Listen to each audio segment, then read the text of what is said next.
뿌리, 줄기, 이파리까지 버릴 것 없는 대파는 정말 다양한 조리법도 있는데요. 피를 맑게 하고 내장 지방을 없애주며 장 건강에도 좋은 풍부한 영양소들도 함유되어 있어 반드시 먹어야 하는 채소 중 하나입니다. 이런 대파도 함께 먹으면 보약이 되는 음식이 있고 또 독이 될 수 있는 음식도 있습니다. 그리고 먹는 방법에 따라 효능도 다르다고 하니 다양한 방법으로 드시는 것을 추천해 드리고요. 그럼 지금부터 대파의 효능과 함께 먹으면 보약이 되는 음식 3가지와 독이 되는 음식 2가지까지 알려드리겠습니다. 그리고 대파의 특급 레시피 4가지와 대파 보관법까지 대파의 모든 것 알려드릴게요. 우리나라에서는 통일신라 때부터 재배를 했다고 알려져 있습니다. 그만큼 오랫동안 재배하고 식탁에 올라온 채소인데요. 대파 특유의 향이 다른 식재료의 잡냄새를 제거하는데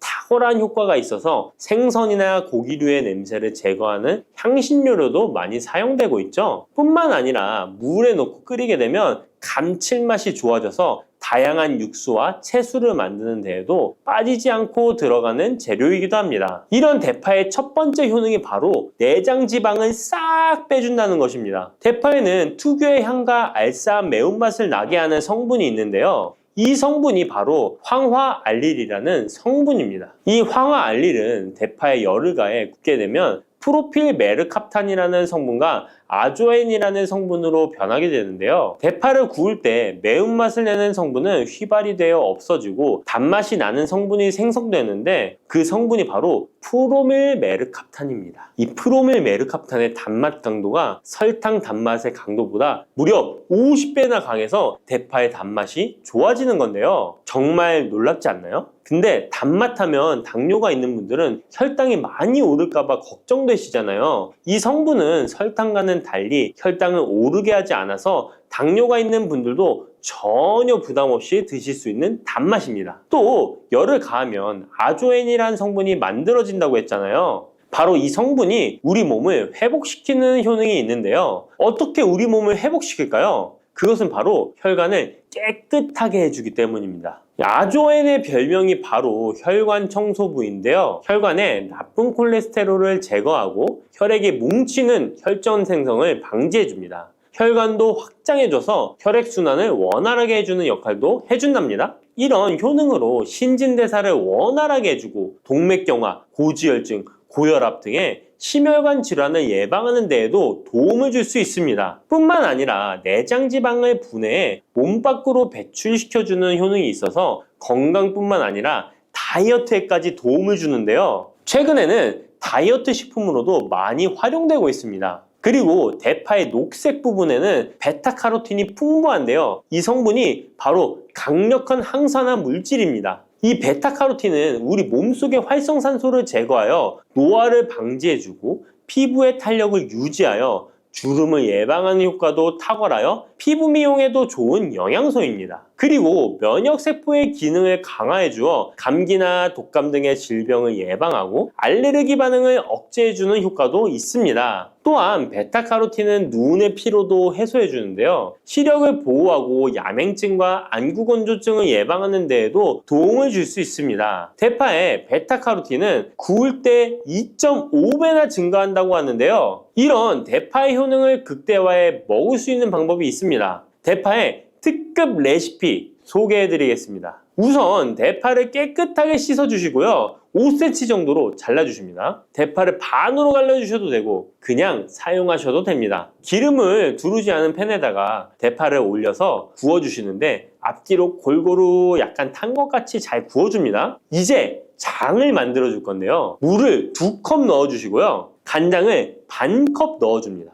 그리고 고춧가루와 참기름을 1스푼씩 넣어줍니다. 이렇게 넣고 한번 끓여주시고 다 끓고 나면 식초를 반스푼 넣어주시면 됩니다. 이렇게 만들어진 양념장을 구운 파를 넣은 그릇에 붓고 하루 정도 숙성시켜 드시면 됩니다. 물론 바로 드셔도 되지만 숙성시켜 드시면 더욱 맛있는 대파 요리를 드실 수 있습니다. 그리고 대파에서 대파의 뿌리는 특히 채소와 육수를 만들 때 많이 사용하는데요. 대파의 뿌리에는 알리신이라는 성분이 풍부하게 함유되어 있습니다. 이 알리신은 우리 몸을 따뜻하게 해주고 열을 올려주는 역할을 하고 혈액순환을 원활하게 해줘서 신경을 안정화시켜주기도 하는데요. 이렇게 신경을 안정시켜주는 효능으로 불면증도 완화해주어 잘 때 머리맡에 두고 주무시는 분들도 계십니다. 그리고 알리신은 몸에 열을 내주는 효능으로 기침 감기와 가래를 완화시켜주는 데 도움을 주며 항균, 항암 효과도 있어서 각종 바이러스와 암세포를 억제해 주어 암을 예방하는 데에도 탁월한 효능을 발휘합니다. 알리신은 지방을 분해하고 배출해줘서 다이어트에도 도움을 준다고 알려져 있습니다. 그리고 대파의 뿌리 부분에는 폴리페놀 성분이 많이 함유되어 있어 심혈관 질환 예방에 탁월한 효능이 있습니다. 식이섬유도 풍부하여 장 운동을 활성화하고 배변 활동을 도와 변비를 예방하고 숙변을 제거하는 효능도 있고요. 이런 대파 뿌리를 채소나 육수 만드실 때 말고는 특별히 많이 안 쓰는데요. 대파 뿌리의 특급 레시피를 하나 알려드릴게요. 그것은 바로 대파 뿌리 생강차입니다. 대파 뿌리와 생강을 함께 끓여서 차로 드시게 되면 기관지나 폐와 같은 호흡기의 염증을 제거해주고 무릎과 같은 관절의 염증도 제거해주어 관절 통증을 완화시켜줄 수 있습니다. 생강에는 진저롤, 쇼가올, 페로 화합물 등 다량의 항염증 성분들이 함유되어 있어서 우리 몸의 염증을 제거하는 데 탁월한 효능을 가지고 있습니다. 생강은 약재로서 오랫동안 사용되어 왔는데요. 최근에도 계속해서 새로운 효능이 발견되고 있을 정도로 약성이 아주 좋은 식품입니다. 최근 한 연구 결과에 따르면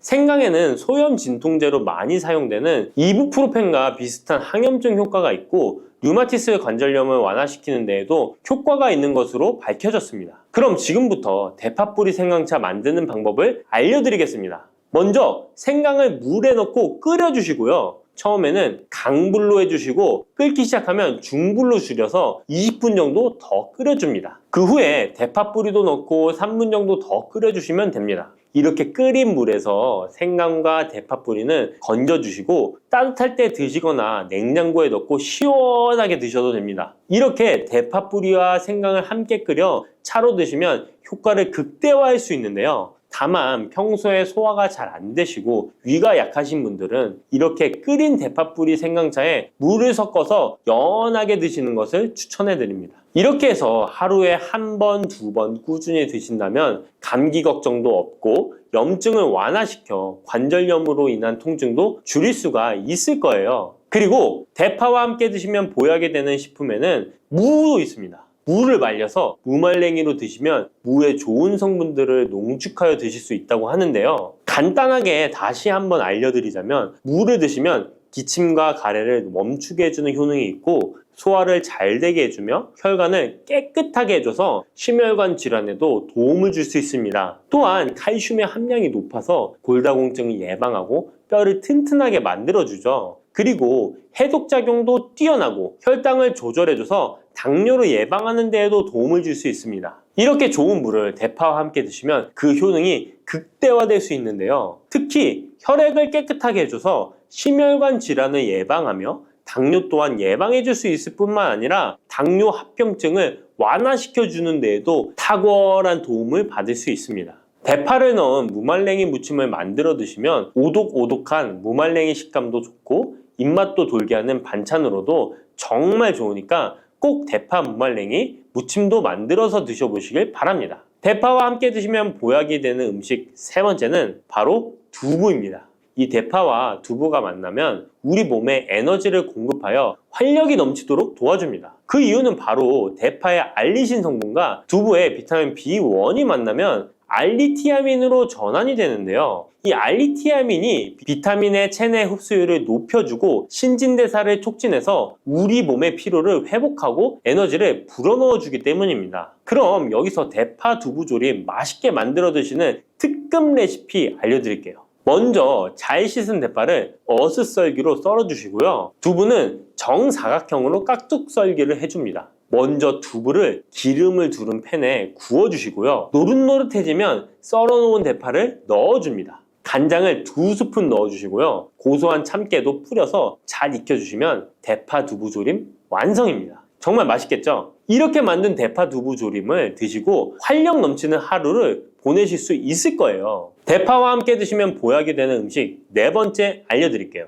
그것은 바로 대파 팽이버섯 부침입니다. 이 팽이버섯은 버섯 중에서도 버섯 키토산의 성분이 가장 많이 함유되어 있을 뿐만 아니라 식이섬유가 정말 풍부하게 함유되어 있는데요. 버섯 키토산은 혈액 속의 지방을 분해하고 콜레스테롤을 제거해 고혈압, 동맥경화, 심장병 같은 심혈관 질환을 예방할 뿐만 아니라 체내의 지방을 흡착하여 배출시켜 주어 내장 지방을 줄여주는 데에도 탁월한 효능이 있습니다. 또한 체내의 중금속의 배출을 돕고 간 건강을 돕는 효능도 있다고 알려져 있고요. 그리고 풍부한 식이섬유가 배변 활동을 도와서 숙변을 제거하는 데에도 큰 도움을 줍니다. 하지만 이 팽이버섯의 세포벽은 단단하기 때문에 그냥 드시게 되면 좋은 성분을 흡수하기가 힘든데요. 열을 가하게 되면 세포벽이 깨지면서 영양 성분의 흡수율을 높일 수 있습니다. 이런 팽이버섯과 대파를 함께 드시게 되면 내장 지방을 제거하고 혈관을 깨끗하게 하는데 탁월한 음식이 되는데요. 먼저 팽이버섯의 밑둥은 잘라버리시고요. 팽이버섯을 적당한 크기로 잘 썰어줍니다. 그리고 흐르는 물에 잘 씻어줍니다. 그리고 대파는 어슷썰기로 잘게 썰어주시고요. 적당한 용기에 계란을 풀어주세요. 팽이버섯과 대파를 넣어서 잘 섞어주고 소금 한 꼬집을 넣어 간을 해줍니다. 이제 잘 달궈진 팬에 기름을 두르고 부쳐주시면 됩니다. 정말 쉽죠? 그런데 이렇게 좋은 대파도 함께 드시면 안 되는 음식이 있습니다. 대파와 함께 드시면 안 되는 음식 첫 번째는 바로 꿀입니다. 대파와 꿀은 두 가지 다 몸에 열을 올려주는 효능이 있습니다. 한의학에서는 대파와 꿀을 함께 먹으면 위장에 탈이 나고 더부룩한 현상이 나타날 수 있다고 하는데요. 대파와 꿀을 함께 먹으면 위에서 소화액 분비를 억제하여 소화불량을 유발할 수 있기 때문인데요. 또한 꿀은 알레르기 반응을 일으킬 수 있는데 대파와 함께 먹으면 알레르기 반응이 더 악화될 수 있다는 것을 알아두시면 좋고요. 꼭 기억하셔서 대파와 꿀은 함께 드시지 않기를 추천합니다. 또 대파와 함께 드시면 안 되는 음식은 미역입니다. 미역과 대파 둘 다 알긴산이라는 성분이 있는데 이 알긴산은 미끌거리는 식감이 있습니다. 함께 드시게 되면 식감이 안 좋은 이유도 있지만 식감보다도 더 중요한 이유가 있습니다. 왜냐하면 파에는 인과 유황 성분이 있기 때문인데요. 미역과 파를 함께 드시게 되면 파의 인과 유황 성분이 미역에 함유된 칼슘의 흡수를 방해하게 됩니다. 미역에는 칼슘 함량이 높아서 골다공증 예방에 좋은 효능이 있는데 이 효과를 떨어뜨리게 되는 것이고요. 미역국을 끓일 때 대파로 채수를 내어 시원한 미역국을 끓여 드시는 분들이 계신데 절대 미역국을 끓일 때 대파는 사용하지 않으셔야 합니다. 자, 다음으로는 대파 보관하는 법을 알려드릴게요. 대파를 한 단 사면 양이 많아 한 번에 드시지 못하는 경우가 많은데요. 대파를 보관하실 때는 씻지 않고 흙이 묻은 채 보관하는 것이 좋지만 사용하기 불편하기 때문에 씻어서 보관하는 방법 알려드릴게요. 우선 잘 씻은 대파를 줄기와 잎부분으로 나눠 잘라주시고요. 물기를 제거하고 키친타올을 넣은 지퍼백에 줄기와 잎부분을 나눠 담아 냉장고에 보관해 주시면 됩니다. 이렇게 하시면 2주에서 3주 정도는 보관 가능하시고요. 더 장기간 보관하시려면 냉동을 하시면 되는데 냉동 보관하시려면 대파를 사용하기 원하는 크기대로 잘라서 지퍼백에 넣어 냉동하시면 됩니다. 이렇게 하시면 냉동된 대파를 꺼내서 요리하실 때 바로 사용하실 수 있을 겁니다. 네, 안녕하세요. 현재 저는 작은 운동센터를 운영하고 있는 박경우 트레이너라고 합니다. 반갑습니다. 무릎 통증을 없애는 방법이 가장 확실한 방법 중에 하나는 근육이죠. 저희가 이 무릎 통증에 대한 원인을 복합적으로 봐야 되긴 하지만 요즘 들어 가장 크게 무릎 통증을 발생시키고 있는 원인으로는 근육을 꼽을 수가 있습니다. 체중 자체가 증가되면 저희가 상식적으로 생각을 해봐도 무릎에 가해지는 부담은 점점 더 커질 수밖에 없습니다. 그럼 왜 그렇게 이 체중 자체를 줄이라고 하냐? 정말 단순한데요. 걸을 때만 하더라도 저희의 몸은 하중이라고 하는 것을 지탱하게 됩니다. 몸의 이 하중을 지탱하는 것은 생각보다 무릎이 많은 힘을 발생시킬 수밖에 없는데요. 체중을 지지하는 부담은 무릎에서 느껴지는 것의 체중의 3배에서 5배까지 크게 느껴지게 됩니다. 그러면 그 말은 즉슨 체중 1kg를 감량을 하게 되면 무릎에서 느끼는 부담은 체감상 3kg에서 5kg 정도가 부담이 줄어들게 된다는 것이죠. 체중 감량을 하시는 것을 권장드리고 이제 말씀드리는 것입니다. 앉아있을 때에도 무릎이 아프거나 서 있기만 해도 무릎이 아프다, 혹은 걸어 다닐 때에도 무릎이 아프다 하신다면 그때는 운동을 하지 않으시는 것을 권장드리고요. 왜 권장을 하지 않느냐? 단순합니다. 저희가 앉아만 있어도 아프다라고 하는 것은 관절 주변에 염증이 생겼다는 것입니다. 염증이 있으면요, 저희는 휴식을 취해야 하는 것이지 운동을 해야 하는 것이 아닙니다. 이러한 사항들을 종합적으로 봤을 때 걷거나 아니면 다른 생활을 할 때 나는 통증은 없어 라고 하신다면 그럼 누구라도 운동을 하실 준비가 된 겁니다.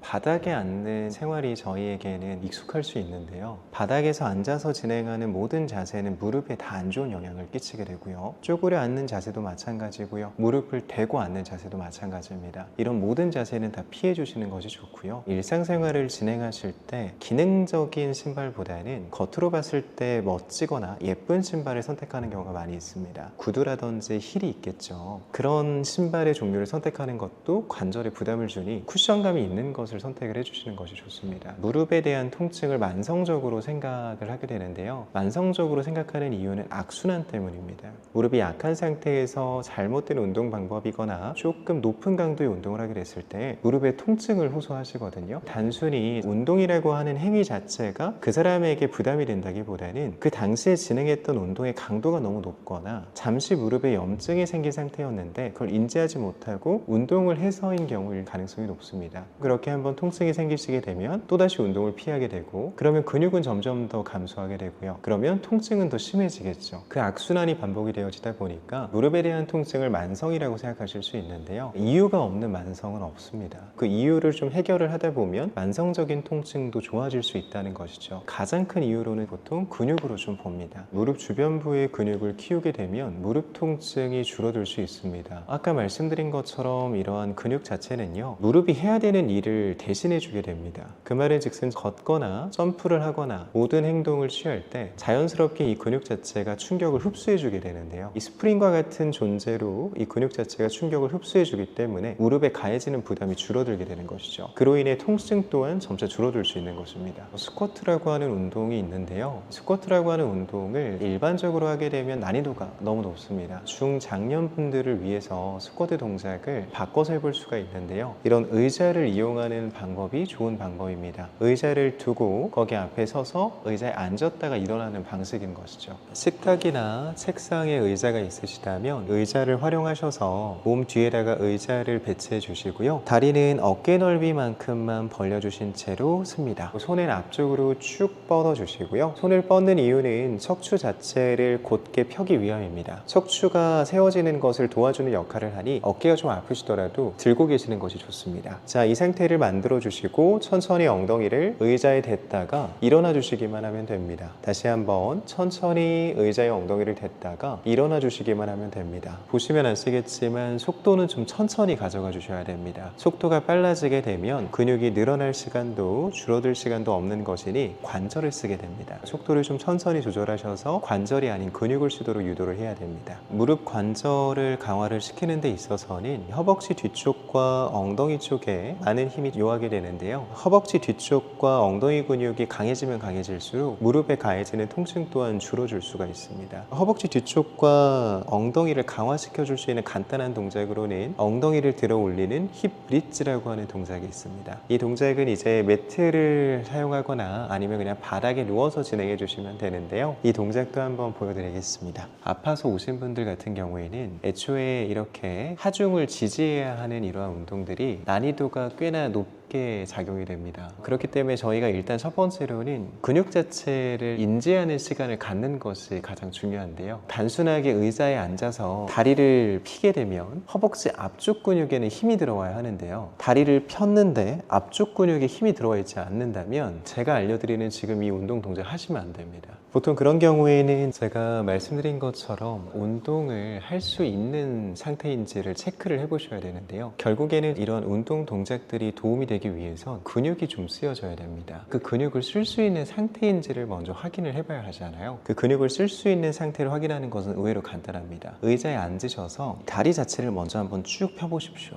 핀 상태에서 내가 이 허벅지 앞쪽을 손으로 만져서 힘이 들어가고 있는지를 체크해 보셔야 돼요. 힘이 들어가고 있다면 좀 딱딱해졌을 것이고요. 근데 이렇게 올렸음에도 불구하고 말랑말랑하신 분들이 있으세요. 말랑말랑하다면 이 허벅지 앞쪽 근육 자체의 근육의 신경계가 완전히 죽은 것이거든요. 그러면 저희가 이러한 근력 운동을 하시면 안 돼요. 분명 그 상태까지 가셨다면 혼자서 운동하는 것은 불가능합니다. 전문가하고 같이 운동을 하시는 것이 좋고요. 전문가 중에서도 재활을 전문적으로 하시는 분들이 있으실 거예요. 그분들을 찾아가셔서 같이 운동을 하시는 것이 가장 좋습니다. 저의 경우에는 시니어분들이 많이 찾아와 주시고, 시니어분들께서도 운동을 하고 싶으시지만 배울 만한 공간을 찾지 못하시는 경우가 참 많거든요. 한 분이 먼저 하셔서 좋은 효과를 먼저 나타나게 되시면 그분으로 인해서 소개로 이제 좀 찾아와 주시게 되시는 거죠. 이러한 연령층이 실질적으로는 예전에 비해서 많이 낮아졌다고는 하지만 보통은 이제 사실 시니어 분들이라기보다는 부모님 세대 분들이 많이들 찾아와 주십니다. 60세부터 65세 구간의 회원분들이 가장 많으시고요. 70세가 넘어가시는 회원분도 계시기는 하지만 70세가 넘어가시는 회원분들은 그렇게 많지는 않으십니다. 이 근육의 신경 자체가 제가 죽었다고 표현을 했지만 사실상은 잠들어 있다는 표현이 조금 더 맞을 겁니다. 근육의 신경 자체가 어디 가지는 않는 것이거든요. 근데 너무 오랫동안 쓰지 않았기 때문에 이런 근육의 신경 자체를 내가 느끼지 못할 뿐입니다. 결국에는 뇌에서 보내는 그 신호와 근육의 신경계가 잘 만나야 하는데 그게 이루어지지 않으시는 것이죠. 그러면 그걸 인지시켜 드리면 됩니다. 제가 보여드렸던 이러한 평가 동작이 운동 동작이 될 수도 있는데요. 올려서 이 앞쪽에 힘이 들어오게끔 유도를 하는 것인데 단순합니다. 손가락으로 조금씩 건드려 주시는 것만으로도 효과가 있고요. 손가락으로 건드려 주셔서 이쪽에 힘을 주셔야 돼요 라고 하고 육성으로 말하면서 이 근육 자체를 쓸 수 있도록 계속 같이 도와드리는 겁니다. 육성으로 여기 앞쪽에 힘이 들어오시는 것을 느끼셔야 돼요. 혹은 이제 같이 만지면서 여기가 조금은 딱딱해지신 거 느껴지세요 라고 하면서 이제 같이 힘이 들어오는 것을 확인하는 것이죠. 그러면 그거를 연습하는 겁니다. 그래서 자연스럽게 무릎을 피는 동작만으로도 허벅지 앞쪽 근육의 신경을 조금씩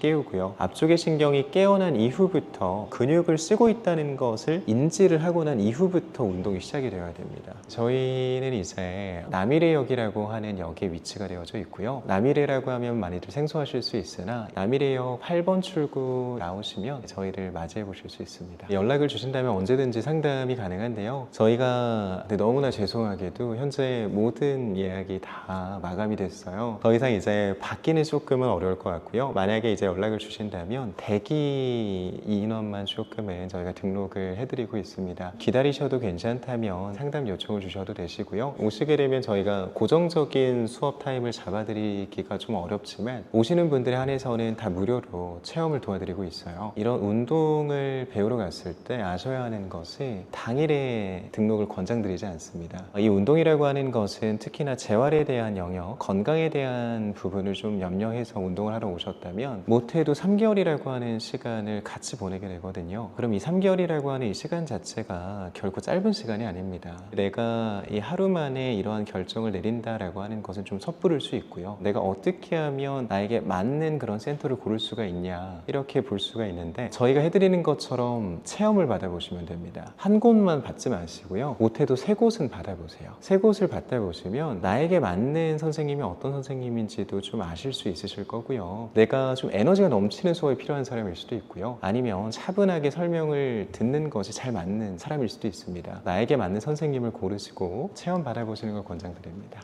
블루베리는 세계 10대 건강식품에 들어갈 만큼 우리 몸을 건강하게 하는데 도움이 되는 과일입니다. 최근 10년간 소비량이 가장 많이 늘어난 과일이기도 한데요. 특히 50대 이상에서 급속도로 섭취량이 늘어나고 있습니다. 이렇게 섭취량이 급속도로 올라가고 있는 이유는 블루베리가 먹기에도 편하고 건강에도 좋다고 알려져 있기 때문인데요. 냉동 블루베리의 판매량도 함께 증가하고 있습니다. 냉동 블루베리를 씻지 않고 그냥 드시는 분들이 많아지고 있는데요. 누구는 그냥 먹어도 된다. 어떤 사람은 반드시 씻어서 먹어야 된다. 의견이 분분합니다. 영상을 통해서 블루베리를 먹는 방법과 블루베리의 효능, 함께 먹으면 안 되는 음식과 함께 먹으면 좋은 음식까지 블루베리에 대한 모든 것 알려드리겠습니다. 먼저 냉동 블루베리 씻어야 되느냐 그냥 먹어도 되느냐, 완벽하게 정리해드리겠습니다. 결론부터 말하자면 씻어서 드시는 것이 안전하다입니다. 먼저 냉동 블루베리를 구입하셨다면 식품의 유형을 확인하시기 바랍니다. 식품의 유형에 과체 가공품이라고 적혀 있다면 씻어서 냉동한 블루베리이기 때문에 그냥 드셔도 되긴 합니다. 그런데 식품 유형에 농산물이라고 표기되어 있다면 이것은 씻지 않고 냉동되어 유통된 블루베리이기 때문에 반드시 씻어서 드시는 것이 좋습니다.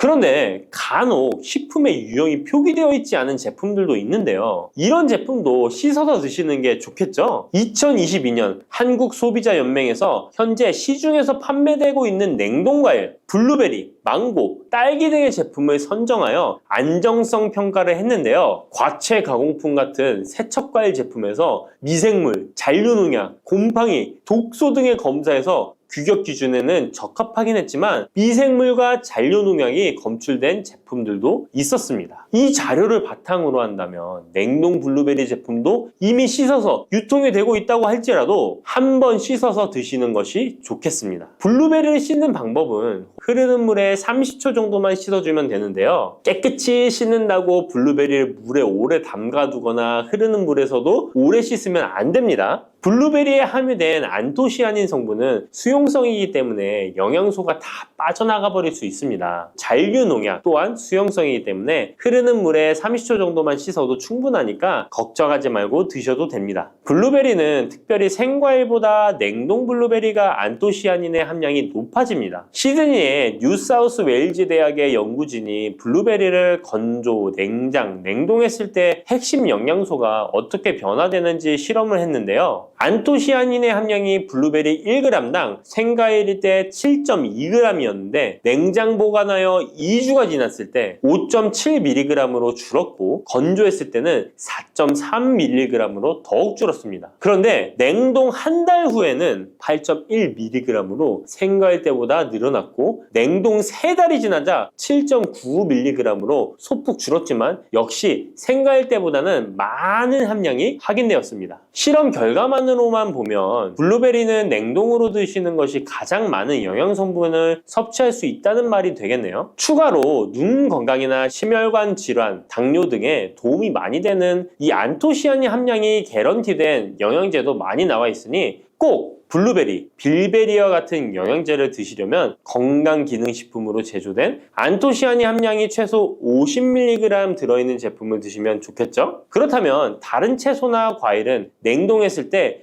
핵심 영양소의 함량이 어떻게 될까요? 영양소에 따라 보존력이 강한 것도 있고 약한 것도 있는데요. 딸기의 한 종류인 라즈베리는 폴리페놀이 핵심 영양소인데요. 생과일 때보다 냉동일 때 킬로그램당 폴리페놀의 함량이 100mg 정도 상승하는 것으로 나타났습니다. 당근의 경우에는 핵심 영양소가 베타카로틴인데요. 냉동 보관했을 때 3개월이 지나면 베타카로틴의 함량이 현저히 감소하는 것으로 확인되었습니다. 이렇듯 냉동 채소, 냉동 과일은 핵심 영양 성분에 따라 함량이 높아질 수도 있고 낮아질 수도 있습니다. 냉동 블루베리를 구입하셔서 보관할 때는 주의할 사항이 있습니다. 판매되는 냉동 블루베리는 대량으로 포장되어 있는데요. 한 번에 드실 수 없는 양이죠. 냉동 블루베리는 해동해서 드시게 되면 녹으면서 안토시아닌까지 함께 녹아나오기 때문에 냉동실에서 꺼내 바로 드시는 것이 좋습니다. 혹시나 해동이 되었다면 다시 냉동하시면 안 됩니다. 해동이 되면서 미생물이 증식을 하게 되며 그 상태로 냉동을 하면 미생물까지 함께 냉동이 되고 그것을 드시게 되면 복통, 설사를 유발할 수 있습니다. 자, 이제 블루베리의 효능에 대해 알아보겠습니다. 블루베리의 핵심 영양소인 안토시아닌은 폴리페놀의 일종으로 식물에 많이 함유된 청자색을 띠는 성분인데요. 블루베리의 색깔이 짙은 보라색을 띠는 것이 바로 안토시아닌 때문입니다. 안토시아닌의 과일별 함량에서는 빌베리, 블루베리가 가장 높은 함량을 가지고 있는 것으로 알려져 있는데요. 안토시아닌 함량이 높고 좋은 빌베리, 블루베리일수록 드셨을 때 입안에 보랏빛으로 착색이 심하게 되는 경우가 많아요. 인공색소가 아니기 때문에 전혀 걱정 안 하셔도 되고 10분 정도 지나면 자연히 없어지니 시중 빌베리, 블루베리가 포함된 건강기능식품을 드셨을 때 착색이 되더라도 전혀 걱정 안 하셔도 됩니다. 안토시아닌의 가장 큰 효능은 눈을 건강하게 한다는 것입니다. 안토시아닌은 로놉신의 제합성을 촉진하여 시력을 보호하고 백내장, 안구 건조증, 망막염 등의 눈 질환을 예방합니다. 눈의 피로와 노화를 방지하며 초기 근시도 예방하는 것으로 알려져 있습니다. 또한 강력한 항산화 물질인 안토시아닌은 체내 활성산소를 제거하여 세포의 노화를 방지해 주는데 뇌세포의 노화까지 예방을 합니다. 폴리페놀 성분인 안토시아닌은 뇌의 신경세포를 보호하고 신경 전달 물질의 분비를 촉진하여 뇌의 기능도 향상시키며 뇌의 해마를 자극하여 기억력을 향상시키고 치매를 예방하는 데에도 효과적입니다. 테로스틸벤 성분이 뇌의 신경 전달 물질인 도파민과 노르에피네프린의 분비를 촉진하여 집중력을 향상시키는 데에도 도움을 주는 것으로 알려져 있습니다. 간단히 말하자면 블루베리를 꾸준히 섭취하시면 기억력, 집중력을 향상시키고 치매를 예방하는 데에도 조금이나마 도움을 줄 수 있다는 것이에요. 또한 활성산소를 제거하는 안토시아닌은 피부 미용에도 좋은 효능을 발휘하는데요. 피부 노화를 방지할 뿐만 아니라 염증을 제거하고 억제하는 효과도 있어서 여드름, 피부를 개선하는 데에도 도움이 됩니다. 또한 비타민과 미네랄이 풍부하여 피부를 건강하게 유지하고 풍부한 안토시아닌과 비타민 C는 피부의 수분을 유지하는 데 도움을 주어 주름을 예방하고 피부톤을 밝게 하는 데에도 도움을 줍니다. 그리고 풍부한 식이섬유는 장의 운동을 촉진시켜주고 장내의 노폐물을 흡착하고 배출시켜 피부 트러블을 개선하는 효과도 있습니다. 나이가 들면서 머리숱도 많이 줄어들게 되어 탈모로 걱정하시는 분들도 늘어나는데요. 블루베리는 탈모 예방에도 효과적이에요. 블루베리의 안토시아닌은 튼튼한 모발이 자라날 수 있도록 모낭세포를 자극해주고 두피세포의 노화를 예방하여 탈모를 예방하게 되는 것입니다. 또한 블루베리에 함유된 비타민C는 머리카락 조직 형성에 필수적인 성분이고 콜라겐 생성을 촉진하여 모발을 강화하고 두피 건강을 증진하는 데에도 도움이 됩니다. 항산화 성분인 안토시아닌은 머리카락 세포를 손상시키는 자유라디칼을 제거하고 머리카락 손상을 예방하는 데 도움이 되어 탈모를 예방하는 것입니다. 블루베리는 당뇨의 위험이 있는 분들에게 특히 도움이 되는데요. 블루베리는 혈당 수치를 낮추어주고 당분을 에너지원으로 사용하는 신진대사의 과정을 촉진해주는 효능이 있습니다. 미국의 당뇨병 협회는 블루베리를 당뇨병 슈퍼푸드라고 부르며 블루베리를 꾸준히 섭취하면 인슐린 감수성을 향상시키고 혈당을 낮추는데 도움이 된다고 발표했습니다. 블루베리에 대한 연구를 진행했는데요. 하루에 150g의 블루베리를 섭취한 실험군은 혈당 스파이크의 발생이 낮아졌고 인슐린 수치 또한 낮아진 것으로 확인되었다고 발표했습니다. 블루베리에 함유된 안토시아닌뿐만 아니라 칼륨, 비타민 B6는 심장 건강을 지키는데 도움을 주는데요. 이 성분들은 체내 콜레스테롤과 혈액의 지방을 감소시켜 혈액순환을 원활하게 해줍니다. 이런 효능으로 심장마비나 협심증을 일으키는 죽상동맥경화증을 예방하는 데 도움을 주게 됩니다. 또한 호모시스테인이 체내에 과하게 축적되면 혈관을 손상시키고 혈전을 생성하여 심장마비, 뇌졸중 등의 심혈관 질환을 유발할 수 있는데요. 블루베리의 풍부한 엽산과 비타민 B6는 호모시스테인의 축적을 방지하여 심혈관 질환을 예방할 수 있습니다. 블루베리는 많이 드시는데 블루베리 잎에는 관심이 별로 없는 것이 사실인데요. 블루베리 잎이 열매의 항산화 효능보다 뛰어나다는 사실 알고 계신가요? 블루베리 잎은 열매보다 안토시아닌 함량이 높고 또한 폴리페놀의 일종인 클로로겐산의 함량도 높아 열매보다 항산화 효과가 20에서 30배 높은 것으로 알려져 있습니다. 놀랍지 않나요? 이러한 블루베리 잎은 차로 우려서 드시면 되는데요. 물 1리터에 잎 4g을 넣고 10분 정도 끓인 후에 식혀서 드시면 됩니다. 블루베리가 새콤달콤한 맛이 난다면 블루베리 잎차는 구수한 맛이 나는 것이 특징입니다. 이렇게 좋은 블루베리도 함께 먹으면 안 되는 음식이 있는데요. 바로 우유입니다. 깜짝 놀라지 않으셨나요? 보통 냉동 블루베리를 우유와 함께 믹서기에 갈아서 주스로 많이 드시는데요. 이렇게 되면 블루베리의 영양소가 파괴됩니다. 국제의학 바이오 저널의 연구에 따르면 블루베리의 폴리페놀 성분과 우유 단백질의 친화성 때문에 블루베리와 우유를 함께 먹게 되면 블루베리의 항산화 성분이 대부분 파괴된다고 발표했습니다. 그리고 우유에 함유된 칼슘은 블루베리의 안토시아닌과 만나면 칼레이드가 되는데요. 이것은 둘이 결합하여 덩어리를 만든다는 것입니다. 이렇게 덩어리가 된 물질은 불용성 침전물로서 체내에서 녹거나 흡수되지 않고 몸 밖으로 배출되게 됩니다. 이 과정에서 체내에 머물며 소화되지 않기 때문에 위와 장에 큰 부담을 주게 됩니다. 이 때문에 블루베리와 우유를 자주 섭취하시거나 위와 장이 약하신 분들이 드실 경우 위장에 염증을 유발할 위험이 있습니다. 특히 신체 기능이 많이 떨어져 있는 나이가 많으신 분들이 이렇게 드시면 위장에 안 좋을 수 있으니 주의하시기 바랍니다. 블루베리 주스를 만들어 드실 때는 우유 대신 오트밀이나 물을 첨가하여 드시는 것이 좋겠습니다. 우유가 블루베리와 맞지 않는다고 해서 요거트도 맞지 않는 것은 아닙니다. 요거트는 발효 과정을 거쳐 단백질이 쉽게 분해되기 때문에 항산화 성분의 흡수율을 높여줍니다. 요거트에 냉동 블루베리를 얹어서 먹는 것은 좋은 블루베리를 먹는 방법이 되겠습니다. 블루베리를 드실 때 주의하셔야 할 분들도 있습니다. 블루베리에는 살리살신이라는 성분이 있는데 이것 때문에 알레르기 반응을 일으키는 분들이 있습니다. 블루베리를 드시면 입술이 붓거나 간지러운 증상이 나타나고 복통과 설사의 증상이 나타난다면 즉시 블루베리 섭취를 중단하셔야 합니다.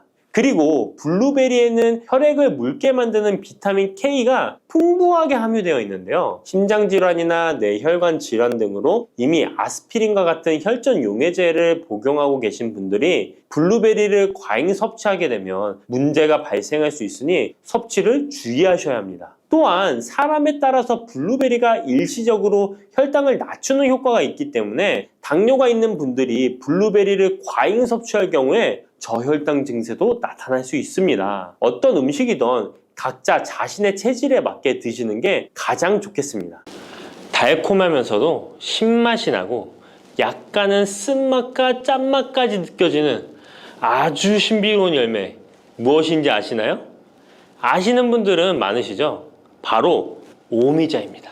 오미자는 5가지 맛이 난다고 해서 붙여진 이름이죠. 이 오미자가 우리 건강에 얼마나 큰 도움을 주는지 아시는 분 있으신가요? 여름에 오미자차를 많이 즐기지만 사실 그 효능은 생소한데요. 이 오미자가 우리 몸에 큰 도움을 준다는데 이 열매가 어떤 효능이 있고 또 어떤 음식과 잘 어울리는지 하나하나 알아보도록 할게요.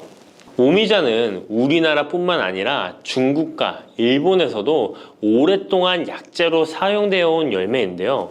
이름에서 알 수 있듯이 신맛, 단맛, 쓴맛, 짠맛, 매운맛 이렇게 5가지 맛이 난다고 해서 오미자라고 불린답니다. 주로 산속 깊은 곳에서 자라는 동굴식물의 열매로 늦여름에서 초가을 사이에 수확을 하죠. 오미자의 많은 효능 중에 가장 유명한 건 기관지에 좋다는 건데요. 오미자가 어떻게 우리의 기관지를 보호하는지 바로 알려드릴게요.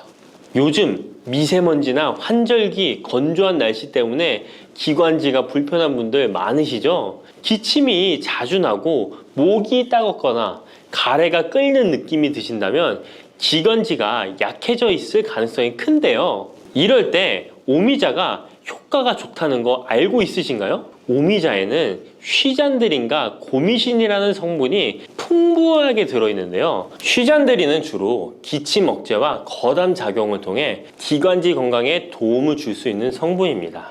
거담 작용이란 기관지 내의 가래를 제거하는 것을 말하는 것이고 또한 기침 반사를 억제하여 과도한 기침을 완화시키는 데 도움을 주는데요. 특히 만성 기침이나 기관지염과 관련된 기침 증상을 완화시키는데 탁월한 효과를 보입니다. 또 이 성분들은 기관지 점막을 보호하고 염증을 줄여주는 역할도 해주는데요. 쉽게 말해서 기관지 점막을 튼튼하게 만들어서 외부 자극으로부터 보호해주는 것이죠. 오미자는 기관지 확장 효과도 가지고 있는데요. 기관지가 좁아지면 숨쉬기가 답답하고 가래가 쉽게 끼게 되는데 오미자가 기관지를 확장해주면서 원활한 호흡을 도와주는 것입니다. 그래서 천식이나 만성 기관지염이 있는 분들에게는 최고의 식품인 것이죠. 특히 가래가 끈적하고 잘 나오지 않을 때 오미자차를 따뜻하게 마셔주면 한결 편해지는 것을 느낄 수 있습니다.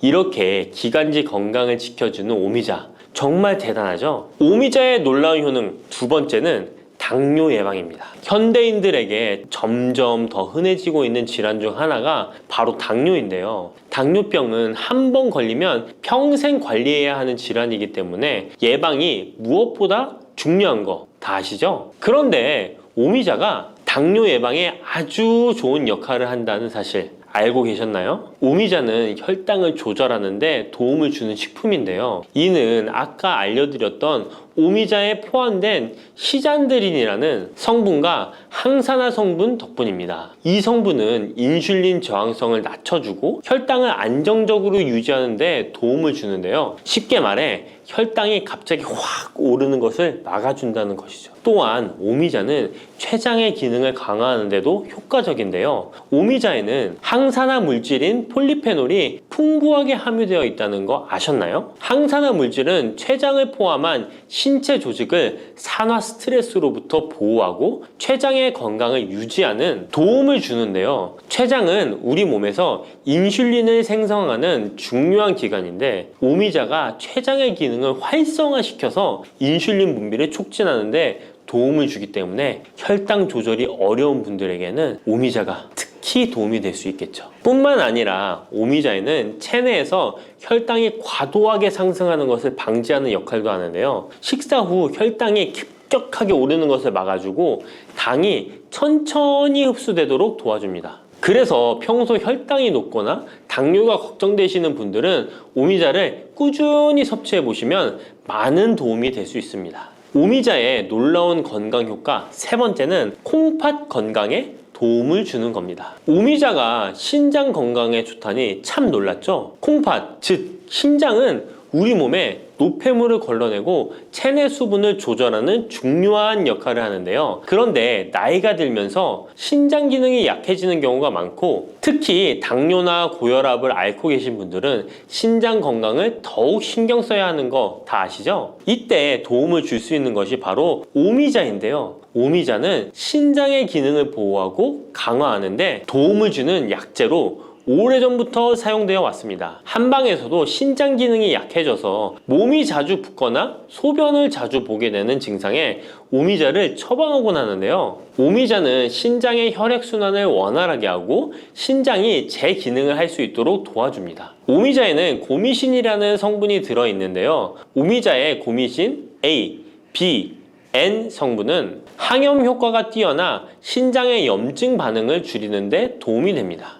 신장의 염증을 억제하면 단백뇨와 같은 증상이 완화될 수 있으며 또한 오미자는 이뇨작용을 촉진하여 신장이 원활하게 노폐물을 배출하도록 도와주니 신장 건강을 지키는데 도움이 되는 것이죠. 오미자는 체내 수분 밸런스를 조절하는 데도 좋은데요. 몸이 자주 붓는다면 오미자를 꾸준히 섭취하는 것이 도움이 될 수 있습니다. 신장의 기능이 약해지면 몸속 노폐물이 원활하게 배출되지 못하고 수분이 정체되면서 부종이 생길 수 있는데요. 오미자는 이 같은 부종을 완화하는데 효과적이니 신장 건강을 위해 오미자 꼭 드셔야겠죠. 오미자의 효능 네 번째는 면역력 강화입니다. 면역력은 우리 몸을 각종 질병으로부터 보호하는 중요한 요소인데요. 나이가 들수록 면역력이 떨어지면서 감기나 기타 질병에 쉽게 걸릴 수 있기 때문에 면역력을 강화하는 것이 중요하다는 것 다들 알고 계시죠? 면역력 강화에 오미자가 좋은 작용을 해주는데요. 오미자에는 폴리페놀, 안토시아닌 등 강력한 항산화 성분을 함유하고 있습니다. 이런 항산화 성분들은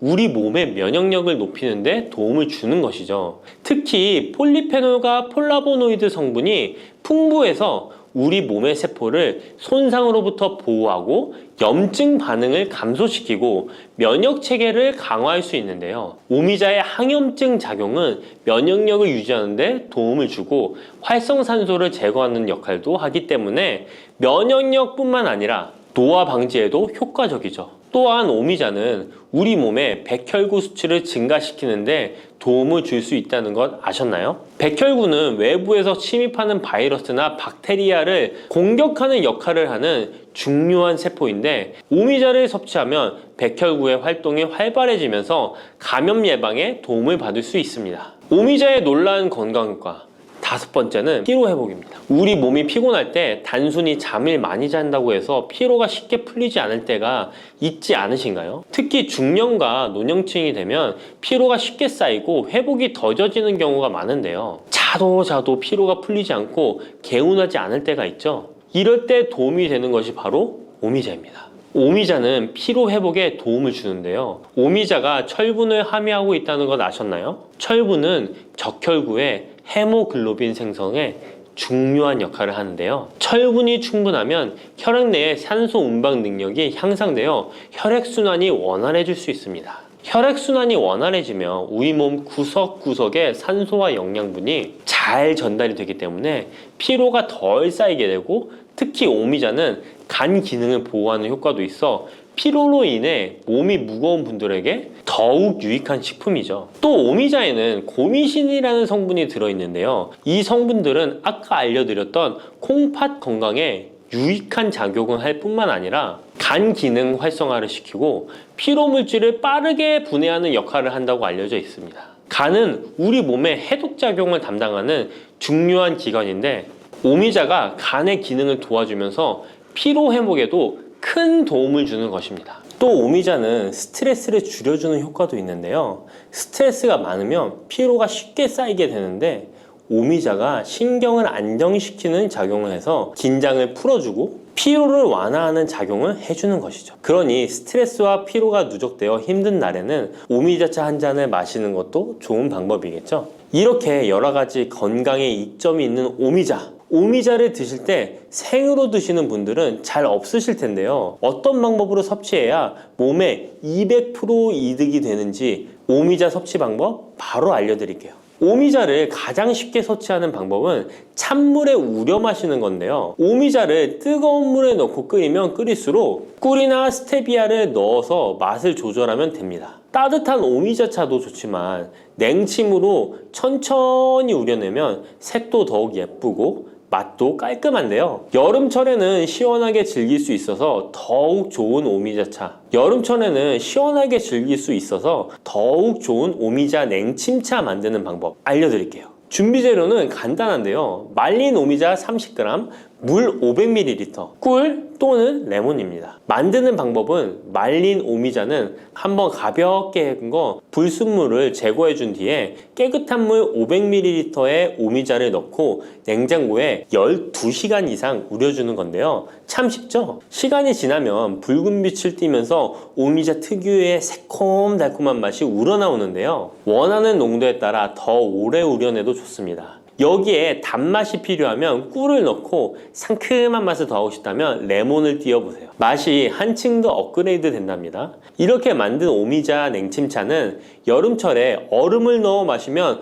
더운 날씨에 지친 몸을 개운하게 해주니까 여름철 한번 만들어 보세요. 오미자는 강한 신맛이 있어서 단맛이 나는 음식과 잘 어울리는데요. 요구르트와 함께 먹으면 더욱 맛있고 건강하게 즐길 수 있습니다. 상콤하고 달콤하면서도 건강에 좋은 오미자 요구르트 만드는 방법 알려드릴게요. 준비 재료는 간단한데요. 말린 오미자 10g, 물 150ml, 플레인 요구르트 1컵, 꿀 또는 올리고당 하나에서 2큰술입니다. 만드는 방법은 먼저 말린 오미자를 물 150ml에 넣고 냉장고에 12시간 이상 충분히 우려주세요. 이때 뜨거운 물이 아니라 찬물에 우려야 영양성분이 더 잘 추출됩니다. 이렇게 냉침으로 우려낸 오미자는 체에 걸러 즙만 따로 준비해주세요. 플레인 요구르트 1컵에 오미자 냉침 액기스를 넣고 잘 섞어줍니다. 신맛이 강하다면 꿀이나 올리고당을 하나에서 2큰술 넣어 맛을 조절해주세요. 이렇게 하면 새콤달콤한 오미자 요구르트가 완성됩니다. 아침에 가볍게 먹거나 간식으로 챙겨 드시면 장 건강에도 도움이 되고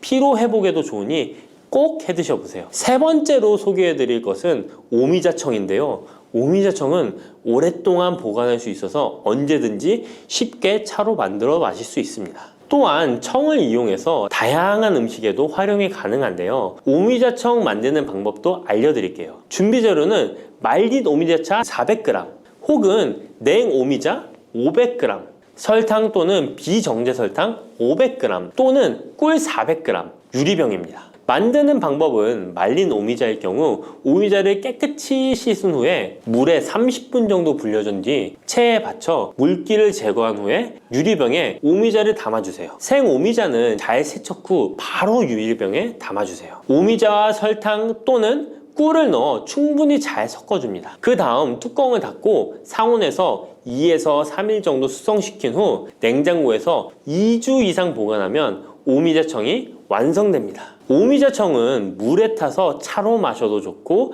탄산수에 넣어 에이드처럼 즐겨 마셔도 맛있는데요. 또한 오미자청과 레몬즙을 활용해서 샐러드 드레싱으로도 활용할 수 있습니다. 만드는 방법도 어렵지 않고 활용 방법도 많으니 한번 집에서 해보시는 것도 좋겠죠? 몸에 좋은 오미자차도 과하게 드시면 안 좋은데요. 오미자는 혈압을 상승시킬 수 있는 성분을 소량이지만 함유하고 있기 때문에 고혈압을 걱정하는 분들이라면 다량으로 섭취하는 것은 피하셔야 하는데요. 특히 혈압 약물이나 혈액 응고 약물을 복용 중인 분들은 오미자를 다량으로 드시게 되면 약효에 영향을 줄 수 있기 때문에 적당량 드시는 것이 좋겠습니다.